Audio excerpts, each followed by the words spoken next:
जय हिंद, वंदे मातरम। दोस्तों, जम्मू कश्मीर के कुलगाम में आतंकियों से मुठभेड़ में शहीद हुए हरियाणा के लॉन्स नाइक पैरा कमांडो का पार्थिव देह आज उनके पैतृक गांव सेना के विशेष वाहन से तिरंगे में लिपटकर पहुंचेगा।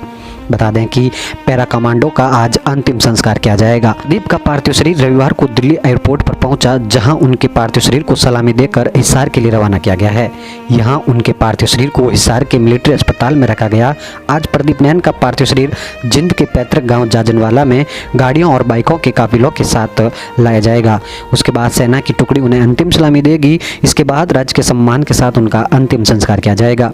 शहीद के पिता बलवान सिंह ने कहा कि बेटे की शहादत पर हमें गर्व है, ऐसे बच्चे बार बार नहीं मिलते। प्रदीप में कमांडो बनने का बड़ा जुनून था। कहता था कि कमांडो बनकर बताऊंगा।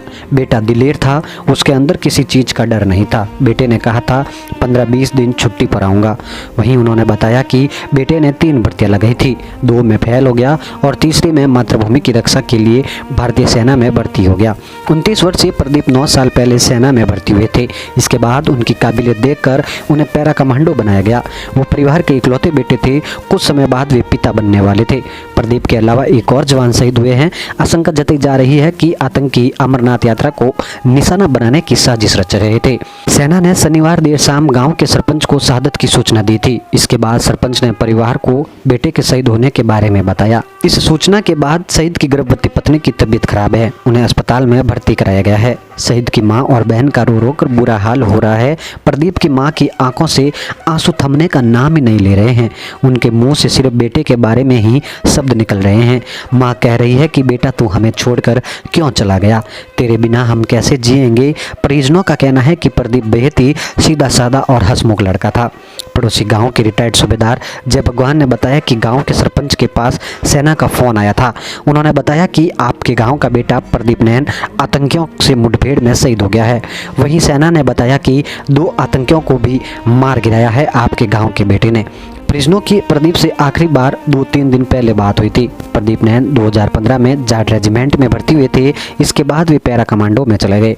उन्हें बचपन से ही भारतीय सेना में जाने का शौक था। वहीं आपको बता दें कि मां भारती के लाडले बेटे की शहादत को नमन करते हुए चिनार कोर्ट ने उन्हें सलामी दी है। प्रदीप की एक छोटी बहन है। प्रदीप की शादी 2022 में हुई थी। उसी दिन उसकी बहन की भी शादी हुई थी। चाचा ने बताया कि छोटी बहन प्रदीप की लाडली थी। चाचा सुशील नैन ने बताया कि शहीद प्रदीप की पत्नी गर्भवती है। प्रदीप कहते थे कि वे अपने पहले बच्चे के जन्म से पहले छुट्टी लेकर आएंगे, लेकिन नियति को कुछ और ही मंजूर था। प्रदीप अब तिरंगे में लिपट कर घर आएंगे। लोग कह रहे हैं कि एक तो नन्ही जान जो इस दुनिया में नहीं आई, दूसरी उसकी पत्नी की पूरी जिंदगी बाकी है, वो किसके सहारे जिएगी। वही बता दें कि राजस्थान से नागौर के सांसद हनुमान बेनीवाल ने सोशल मीडिया के माध्यम से शहीद जवान को श्रद्धांजलि अर्पित कर